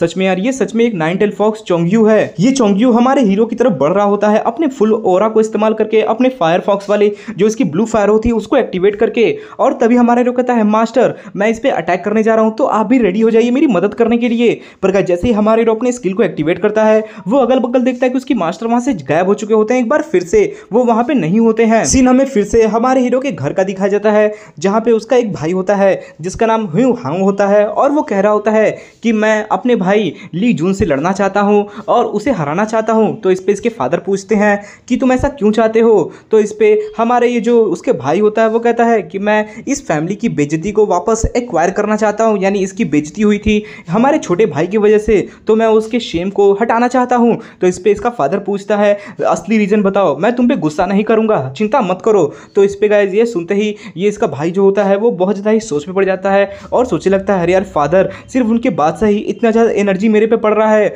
सच में यार ये एक AA+ रंग के फिस्ट किंग हैं। और तभी हमें हमारे हीरो के फादर दिखाए जाते हैं जो कि AA रैंक के फिस्ट किंग होते हैं। और तभी ये बच्चा यानी हमारे हीरो का भाई कहता है कि मैं इस वजह से अपने भाई ली जून से लड़ाई करना चाहता हूँ, यानी हमारे हीरो से लड़ाई करना चाहता हूँ, क्योंकि जो गॉड मदर हैं उन्होंने हमें आदेश दिया है कि हम जाकर ली जून का काम तमाम कर दें। और गाइस ये सुनने के साथ ही हमारे हीरो का फादर कहता है कि इस दुनिया में जो कमज़ोर हैं उन्हें और ज़्यादा ही झुकाया जाएगा, उन पे चढ़ के उनका कुरुमा बनाया जाएगा, पर जो स्ट्रॉन्गेस्ट होता है वही इस वर्ल्ड में सर्वाइव कर सकता है। अगर वो बच्चा ली जून स्ट्रॉन्ग नहीं है और वीक है तो वो भी इस दुनिया में सर्वाइव करने का हक नहीं रखता है, तो जो हो उसके साथ मुझे फ़र्क नहीं पड़ता। और गाइस इसी के साथ सीन शिफ्ट होता है, हमें फिर से हमारा हीरो दिखाया जाता है जिसके सामने ये जो फायर वुल्फ होते हैं उन्होंने पूरे जगह को ही फायर से भर दिया होता है, फायर वैली बना दी होती है। ये देखकर हमारा हीरो कहता है, अरे यार ये वुल्फ ने इस पूरे जगह को फायर वैली बना दिया है, मैं कहीं पे भी कदम रखूंगा तो मेरा रोस्टर हो जाएगा, मैं भुना हुआ ली जून बन जाऊंगा। पर इन सारे वुल्फ को इससे कोई फर्क नहीं पड़ रहा है, ये सच में बहुत ज़्यादा अनोइंग है, पर चलो इतना ज़्यादा घबराते नहीं है, ध्यान से सोचते हैं कि हम क्या कर सकते हैं। मेरी पिछली लाइफ में इतना ज़्यादा ताकतवर नहीं था, इसीलिए मैंने बहुत सारे मॉन्स्टर्स के बारे में नॉलेज लिया, मार्शल आर्ट के बारे में जाना, और खूब सारे मॉन्स्टर्स के बारे में नॉलेज रखकर मैंने उन्हें लगभग थोड़े बड़े मॉन्स्टर को हरा भी लेता था।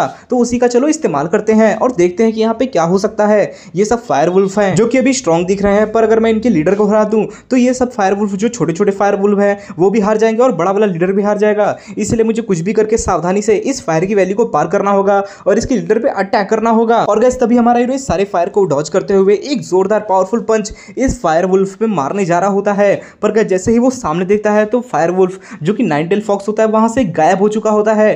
पर गाइस ये देखकर हमारा हीरो कहता है, अरे ये 9 टेल फॉक्स कहाँ गया, मुझे दिखाई क्यों नहीं दे रहा है। और गाइस तुरंत ही ये जो 9 टेल फॉक्स होता है वो हमारे हीरो के पीछे आ जाता है और अपने बड़े से दांत से इसको खाने जा रहा होता है। पर गाइस तभी हमारे हीरो अपने हाथों को ऊपर करके इसे ब्लॉक करता है और सोचता है मैं क्या करूं, अगर मैं कुछ नहीं किया तो मैं मारा जाऊंगा। पर गाइस तभी उसके मास्टर कहते हैं तुम तुरंत ही हेवनली किंग स्टेप्स का इस्तेमाल करो। और गाइस सुनने के साथ ही हमारा हीरो तुरंत ही अपने हेवनली किंग स्टेप्स को इस्तेमाल करता है और इस जो वुल्फ होती है उसके मुंह से बच जाता है, उसके अटैक से बच जाता है हमारा हीरो और फिर कहता है कि अब से मैं हेवनली किंग के इस स्टेप को ही इस्तेमाल करूंगा। और गैस तभी ये डॉज करने के साथ आसमान में उछल जाता है। ये वुल्फ भी हमारे हीरो को आसमान में देख रहा होता है, पर तभी हमारा हीरो इस पे एक जोरदार पंच मारने के लिए तैयार होता है और कहता है, हे वुल्फ, तुझे क्या लगता है मैं इस तरह से यहाँ पर ऐसे ही मर जाऊंगा? ऐसा नहीं हो सकता है, मैं फिर से एक बार नहीं मरना चाहता। और हमारा हीरो गैस एक जोरदार पंच इस वुल्फ के चेहरे पे दे मारता है, जिससे कि गैस एक ही पंच में इस वुल्फ का वहीं पे काम तमाम हो जाता है। वहीं पर हमें खून ही खून दिखाई देता है, जो कि हमारे हीरो और इस वुल्फ का होता है। हमारा हीरो कहता है, अब मैं और नहीं लड़ सकता यार, मैं बहुत ज्यादा ही थक गया। और गैस तभी हमें ये वुल्फ दिखाई देता है, जो कि चित पड़ा होता है वहीं पर। और तभी शेड्स विंडो कहता है कि मुबारक हो, आपने इस बॉस मॉन्स्टर को हरा दिया है, जिसके कारण आपने एक रिकॉर्ड टाइम सेट किया है, जिसकी वजह से आपको 5 लाख पॉइंट दिए जा रहे हैं और plus additional reward 2.5 lakh points का दिया जा रहा है। और गैस तभी ये वुल्फ वहां से गायब हो जाता है। शेड्स विंडो कहता है कि इस वुल्फ ने आइटम्स ड्रॉप किए हैं, जो कि एक बी क्लास का मार्शल आर्ट है और फिर एक वैम्पायर मार्शल आर्ट जो कि ए क्लास का है। तो गाइस फाइनली हमारे हीरो को एक अजीब सा मार्शल आर्ट जिसका नाम वैम्पायर मार्शल आर्ट है वो मिल गया और इसी के साथ वुल्फ वहां से गायब हो जाता है। पर वहीं पे गाइस ये मास्टर आ जाता है और कहता है, अरे मेरे शिष्य, तुमने तो बड़ा यूजफुल मार्शल आर्ट प्राप्त कर लिया। ये एक ए क्लास का मार्शल आर्ट है जो कि दूसरे तुम्हारे अपोनेंट की जो एनर्जी होगी उसे एब्जॉर्ब करेगा अपने अंदर और उसकी सारी एनर्जी को खत्म कर देगा। ये तुम्हारे लिए एकदम परफेक्ट मार्शल आर्ट है, कम दिनों में ही तुम्हें स्ट्रॉन्गेस्ट बना देगा ये मार्शल आर्ट। तो गाइस ये सुनते ही हमारा हीरो खुश तो होता है, पर तभी वो पूछता है, ठीक है मास्टर, मैं आपकी बात तो समझ गया, पर उससे पहले मुझे एक बात का जवाब दीजिए। आप थे कहां? मैं आपको बार बार बुला रहा था, डेस्परेटली बुला रहा था कि मास्टर आइए मेरी मदद करिए, और आप चले कहां गए थे? मैंने सोचा कि आप मुझे छोड़ के चले गए हो और आप कभी भी मुझे वापस नहीं मिलने आओगे।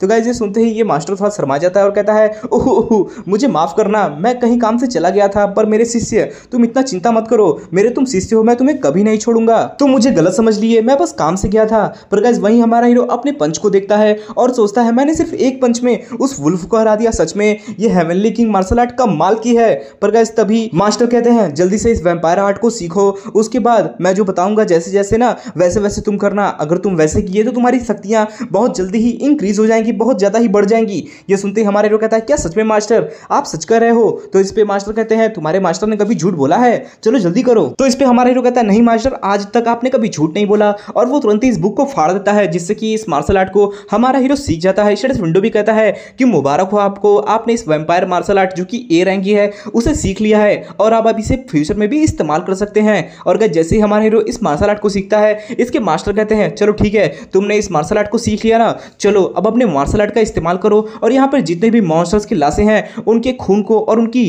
क्यूआई एनर्जी को अपने अंदर एब्जॉर्ब कर लो। सीन शिफ्ट होता है, हमें हमारा हीरो दिखाया जाता है जो कि अपने कमरे में अपने कपड़े को चेंज कर रहा होता है, क्योंकि बहुत सारे फाइट के बाद हमारे हीरो के कपड़े गंदे हो चुके होते हैं। पर गाइस तभी वो अपने शेड्स विंडो को देखता है, जहां पर गाइस इन सारे मॉन्स्टर्स को हराने के बाद उनकी क्यूआई एनर्जी को अपने अंदर लेने के बाद हमारे हीरो के पास बहुत सारी नए स्किल्स आ चुके होते हैं, जो कि बी रैंक का डोमिनेंस स्किल और भी बहुत सारे हेवनली फुट स्टेप्स आ चुके होते हैं हमारे हीरो के पास। और अपने शेड्स विंडो को देखने के बाद हमारा हीरो बहुत ज्यादा खुश हो रहा होता है और कहता है, मुझे यकीन नहीं होता है, अब कोई भी सी रैंक का बंदा अगर मेरे सामने आ जाता है या फिर उसका झुंड भी आ जाए तो मुझे कोई फर्क नहीं पड़ेगा, मैं सबको हरा दूंगा। अरे मेरी आंखों में आंसू आ गए यार, सच में ये कमाल का है। पर तभी मास्टर कहते हैं, हे लड़के, तुम्हें लेट नहीं हो रहा क्या? जल्दी चलो, आखिर तुम कर क्या रहे हो? तो इस पे हमारा हीरो कहता है, हाँ मैं चल रहा हूँ। सीन शिफ्ट होता है, हमारा हीरो अपने क्लास के लिए जा रहा होता है, पर तभी सारे स्टूडेंट कह रहे होते हैं, अरे मुझे लेट हो गई, मुझे दौड़ना पड़ेगा, दौड़ो। पर गाइस वहीं पे मास्टर कहता है, हे मेरे स्टूडेंट, ये बताओ तुम भी तो लेट हो रहे हो ना, तुम दौड़ क्यों नहीं रहे हो? जल्दी चलो, नहीं तो तुम क्लास के लिए लेट हो जाओगे। तो इस पे हमारा हीरो एटीट्यूड में कहता है, मैं पहले ही लेट हो चुका हूं, इसलिए भागने का मतलब क्या है, वैसे भी मैं लेट होऊंगा ही, तो आराम से चलते हैं। ये सुनते ही मास्टर गुस्सा जाते हैं और कहते हैं, तुम ये बकवास बंद करो, तुम्हें पता भी है एक टीचर द्वारा सीखा जाना कितना ज्यादा लकी इंसान को होता है, इस दुनिया में सभी लोग मास्टर अच्छे नहीं पा पाते, समझे ना? तो चलो जल्दी दौड़ो। तो इस पे हमारा हीरो मास्टर को खुश करने के लिए कहता है, मास्टर इस पूरी दुनिया में सिर्फ मेरे इकलौते आप ही टीचर हो। ये सुनते ही मास्टर बहुत ज्यादा खुश हो जाते हैं और कहते हैं, हो सच में कमाल है, ये तो बात तुम सही कह रहे हो। ये सुनते ही हमारा हीरो सोचने लगता है, हाँ मुझे पता है मास्टर आपको कैसे खुश करना है। पर गाइस तभी पीछे से आवाज आता है, हे लीजून, क्या तुम जा रहे हो कहीं? पर गाइस तभी वो पीछे मुड़कर देखता है तो हमें ली होंग दिखाया जाता है। तो गाइस ये ली होंग वही बंदा होता है जिसने हमारे हीरो को उसके पिछले लाइफ में एक कंपटीशन में बहुत बुरी तरह से हराया था और धो डाला था, उसके मुंह पे अपने पैरों को रख के रगड़ रहा था और कह रहा था कि तुम एक वर्थलेस पर्सन हो। फिर हमारा हीरो कहता है, ली होंग। तो इस पे ली होंग कहता है, अरे देखो तो यहाँ पे कौन है और बताओ तुम कहाँ जा रहे हो? तो इस पे हमारा हीरो कहता है, मैं तुमसे बात नहीं करना चाहता, अपने रास्ते निकलो, समझे ना, और मुझे भी जाने दो। ये सुनते ही ली होंग गुस्साते हुए कहता है, अभी तक तुम्हें कुछ महीनों से मैं मिला नहीं, इसलिए तुम भूल गए हो क्या मेरी पिटाई? तुम क्लास में जा रहे हो ना, तो कल हमारा टूर्नामेंट टेस्ट है, समझ गए ना? तो वहां पे हम दोनों लड़ाई करेंगे। बताओ, कल मैं तुम्हें अगर ज्यादा मुझसे बहस की तो पीट दूंगा। पर वहीं मास्टर ये सुनते ही बोलते हैं ये ऑफिशियल मैच क्या है? तो इस पे हमारा हीरो मास्टर को बताने लगता है कि जो ऑफिशियल मैच होता है ना, ये एक एग्जाम की तरह है। अगर आप इसे पास कर लेते हो तो आपके ग्रेड्स बढ़ जाएंगे और आपको बहुत अच्छा ही रिवार्ड भी मिलता है। आपको पता है ये सबसे लोवेस्ट रैंक का एग्जाम है, इसलिए बहुत लोग इसे पास नहीं कर पाते और मैं भी पास नहीं कर पाता था, पर अब मैं ठीक हूं। पर गाइस वहीं पर ली होंग हमारे हीरो को मास्टर से बात करता हुआ देखकर कहता है, अरे तुम वहां पर खड़े होकर बस पकड़ पकड़ किए जा रहे हो, अपने में ही बात किए जा रहे हो। आखिर तुम बात किससे कर रहे हो? मेरे सब्र का इम्तिहान मत लो ली जून, नहीं तो मैं वहीं आऊंगा और तुम्हें धो दूंगा। गाइस ये सुनते ही हमारे हीरो कहता है, सब्र? वो भी तुम्हारे पास सब्र बिल्कुल भी नहीं है। तुम किसी से भी बात करने से पहले मुक्का बरसा देते हो, समझ गए ना? ये सुनते ली होंग कहता है, क्या कहा तुमने? और गाइस वहीं पे जो पीछे लड़के होते हैं, स्टूडेंट होते हैं, वो हंसने लगते हैं ली होंग के ऊपर। ये देखकर ली होंग बहुत ज्यादा ही गुस्सा जाता है और कहता है, तुम्हारी हिम्मत कैसे हुई? मैं तुम्हें जान से मार दूंगा। और गाइस तुरंत ही वो आगे बढ़ता है हमारे हीरो पर क्यूआई से अटैक करने के लिए। पर गाइस तभी ये क्या, हमारा हीरो अपने फुट स्टेप्स का इस्तेमाल करता है और तुरंत ही इसके अटैक को आते हुआ देखकर डॉज कर लेता है, तुरंत उसे स्लाइड करके बगल में चला जाता है। ये देखकर ली होंग बहुत ज्यादा ही आश्चर्यचकित हो जाता है, पर वहीं पे हमारा हीरो हंस रहा होता है। इसे देखकर ली होंग कहता है, ये हंस क्यों रहा है? पर गाइस तभी शटर विंडो हमारे हीरो को एक साइड क्वेस्ट देता है कि ली होंग को हराइए। ये जो देवता है वो चाहते हैं आपको कि आप ली होंग को हराएं और इसको हानबू फैमिली का मार्शल आर्ट यूज करके हराइए। अगर आप इसे हरा देते हैं एकदम अच्छे तरीके से तो आपको 1,00,000 पॉइंट दिए जाएंगे। पर गाइस वहीं पर ली होंग हमारे हीरो पे एक सुपर किक मार देता है। हमारा हीरो नीचे झुकता है और अपने शटर विंडो को देखकर अपने मास्टर को थैंक यू कह रहा होता है कि मास्टर मुझे यकीन नहीं हो रहा है आपने मेरे लिए इतना अच्छा क्वेस्ट तैयार किया। मास्टर पहले मैंने सोचा था कि मैं इस ली होंग को एक कंपटीशन मैच में हराऊंगा और सबके सामने इसकी बेइज्जती करूंगा, पर अब मैंने अपना मन बदल लिया है, अब मैं इसको यहीं पे हराऊंगा। और गाइस जैसे ही ली होंग हमारे हीरो पे अटैक करने के लिए आ रहा होता है, हमारा हीरो उसे लंगड़ी मार देता है। गाइस लंगड़ी मार देता है जिससे कि ली होंग जमीन पे गिर जाता है और तभी हमारा हीरो उसके पास जाके कहता है, तुम कितने कमजोर हो ली होंग। ये देखकर ली होंग बहुत ज्यादा बेइज्जती फील करता है और तुरंत ही वो उठते हुए अपने सुपर पावर पंच को हमारे हीरो पे दे मारता है। पर गाइस जैसे ही ये पंच लगता है, सभी लोग वहां पे जितने लोग भी होते हैं वो आश्चर्यचकित हो जाते हैं, क्योंकि हमारे हीरो ने गाइस उसके पंच को अपने हथेली से आराम से रोक दिया होता है। ये देखकर ली होंग बहुत ज्यादा सरप्राइज हो जाता है और कहता है, अरे इसका हाथ ये तो हिल भी नहीं रहा है, क्या मेरा पंच इतना ज्यादा कमजोर था? और वो चिल्लाता है, ली होंग ये तुमने क्या कर दिया है? मेरा हाथ फंस क्यों गया है? मेरा हाथ छोड़ो, मेरा हाथ छोड़ो। तो इस पे गाइस हमारा हीरो अपने वैम्पायर पावर का इस्तेमाल करता है और ली होंग की जो एनर्जी होती है उसके हाथों में वो खींच लेता है अपने अंदर और कहता है, ठीक है लो मैंने तुम्हारा हाथ छोड़ दिया। पर गाइस जैसे हमारा हीरो हाथ छोड़ता है ली होंग का, उसके हाथ ही काम करने बंद हो जाते हैं और वो कहता है, मेरे हाथ मेरे बाजू ये काम क्यों नहीं कर रहे हैं? पर गाइस तभी हमारा हीरो उसके पास पहुंचता है और कहता है, क्या मेरी फैमिली ने ये सब करने को तुमसे कहा था? पर याद रखना इस बार मैं चुप नहीं बैठूंगा और तुम्हें पर मूव जरूर करूंगा। और गाइस तभी हमारा हीरो अपने क्यूआई का इस्तेमाल करता है और उसके पेट के पास जाता है। तो गाइस पेट के अंदर डांटियान होता है और तभी हमारा हीरो इस मार्शल आर्ट का यूज करने के लिए जो मोस्ट इंपॉर्टेंट चीज डांटियान होती है, उसी के ली होंग के डांटियान को ही वो तोड़ देता है। और गाइस इसी के साथ हर तरफ खून ही खून, ली होंग बहुत जोर से चिल्लाता है कि नहीं। सीन फिर से शिफ्ट होता है, हमें डिसिप्लिन एकेडमी दिखाई जाती है जहां पर हमारे हीरो को इस क्वेस्ट का रिवार्ड मिल रहा होता है 1000 पॉइंट और वो तभी स्माइल कर रहा होता है, पर उसे अपनी स्माइल कंट्रोल करनी होती है। मास्टर कहते हैं, क्या तुम हंस रहे हो? तो इस पे हमारा हीरो कहता है, नहीं मैं हंस नहीं रहा। इस पे मास्टर कहते हैं, जब भी तुम हंसते हो ना तो तुम ठरकी लगते हो, इसलिए हंसा मत करो। पर गाइस वहीं एक टीचर कहता है, तुम्हारी हिम्मत कैसे हुई ली होंग के डांटियान को तोड़ने की? इस पूरे डिवाइन पावर के नाम पर मैं तुम्हें सजा सुनाता हूं और एक दोषी ठहराता हूं। तुमने जो भी किया है बहुत ज्यादा ही गलत किया है, तो बताओ तुम्हारा क्या कहना है? तो इस पे हमारा हीरो कहता है, मैंने कुछ भी गलत नहीं किया, मैंने तो सब रूल के अकॉर्डिंग ही किया है। तो इस पे टीचर कहता है, तुम्हें पता भी है आखिर रूल क्या होते हैं? तो इस पे हमारा हीरो कहता है, आर्टिकल 1 पैराग्राफ 4 उसमें साफ साफ लिखा हुआ है कि अगर आप एक स्टूडेंट हो और आपको दूसरे स्टूडेंट से एक किलिंग इंटेंट की फील होती है तो आप उस पर डिफेंड कर सकते हो और उस पर अटैक भी कर सकते हो। ये देखकर ये टीचर कहता है, अरे हाँ ये तो यहाँ पे लिखा हुआ है। तो इस पे टीचर कहते हैं, बदतमीज। पर गाइस तभी जो चेयरमैन होते हैं वो इस टीचर को रोक देते हैं और कहते हैं, मुझे बात करने दीजिए। और तभी ये चेयरमैन कहते हैं, तुम्हारा मैंने बात सुन लिया, तुमने कहा ये सेल्फ डिफेंस था, हम मान लेते हैं, चलो ये सेल्फ डिफेंस था, पर तुम्हें पता है जो ली होंग था ना वो एक प्रोटेजी था, वो एक महान लड़का था जो कि बहुत सारे टैलेंट को पोजेस करता था और उसके पीछे की जो फैमिली है ना वो उसे पूरे सपोर्ट करती थी, पर तुमने उसका डांटियां तोड़ दिया है, उसका फ्यूचर अब खत्म। तो तुम्हें लगता है कि वो लोग तुम्हें अकेला छोड़ देंगे? तुम्हें पता भी है वो तुम्हारे साथ क्या क्या करेंगे। और गाइस इसी के साथ हमारा हीरो इस चेयरमैन के बारे में हमें बताता है जिसका नाम मिन सान हान होता है और ये एक मिलिट्री एकेडमी चलाता है जहां का ये चेयरमैन है। पर इसके बारे में खास बात यह है कि ये जो जिगल फैमिली हुआ करती थी, जो बहुत बड़ी मुरीम फैमिली हुआ करती थी, उसका मार्शल आर्ट ये पोजेस करता है और उन्हीं की टीचिंग्स इसके पास है। ये कोई नॉर्मल बंदा नहीं है। और वहीं हमारा हीरो सोच रहा होता है, इस बंदे की ऑरा ये परफेक्ट ए रैंक की ऑरा है, ये सच में एक ए रैंक हंटर है। और तभी हमारा हीरो सबसे कहता है आप सबको मेरी चिंता करने की कोई जरूरत नहीं है, आप सब क्या भूल गए क्या, मैं भी एक बहुत बड़ी मशहूर फैमिली से बिलोंग करता हूँ और ये जो मैटर है ना वो मेरी फैमिली में ही डिस्कस होगा और फैमिली द्वारा ही डिसाइड किया जाएगा कि आखिर वहाँ पे होगा क्या, यहाँ पे अब क्या होगा। इसी के साथ वहाँ पे शांति छा जाती है और ये जो मिन संग हन होते हैं वो हमारे हीरो को देख के कहते हैं अरे वाह ये लड़का सच में कमाल का है, मैंने सोचा था कि इसकी फैमिली से निकाल चुकी है तो ये मेरे ऑरा को फील नहीं कर पाएगा और उसके प्रेशर में आ जाएगा, पर इसने मेरे ऑरा को डिफेंड कर दिया और ली होंग की तरह ही ये भी ताकतवर है, मैंने इसको ध्यान से देखा नहीं पर सच में कमाल का है और इसने इस पूरे डिबेट को जीत लिया है। वहीं पे सभी बात कर रहे होते स्टूडेंट की अरे मुझे यकीन नहीं हो रहा है ली जून इतना ज्यादा ताकतवर है। सीन शिफ्ट होता है, हमें यही टीचर दिखाया जाता है जो कि अपने हाथों को पटक के कह रहा होता है damn it damn it damn it, मुझे यकीन नहीं हो रहा है कि ली जून के पास भी उतनी शक्तियां हैं, आखिर इसके पास अचानक से इतनी शक्तियां क्यों आ सकती हैं। ली होंग की जो फैमिली थी उसने मुझे बहुत सारे डोनेशंस दिए थे, मुझे बहुत सारे ऊपरवारी पैसे दे रहे थे ताकि मैं उसका ख्याल रखूं और जो भी सप्लीमेंट ली होंग को चाहिए उसे दिलवाऊं ताकि वो आगे बढ़ सके, बहुत ज़्यादा ताकतवर बन सके और मैंने उसका पूरा ख्याल रखा।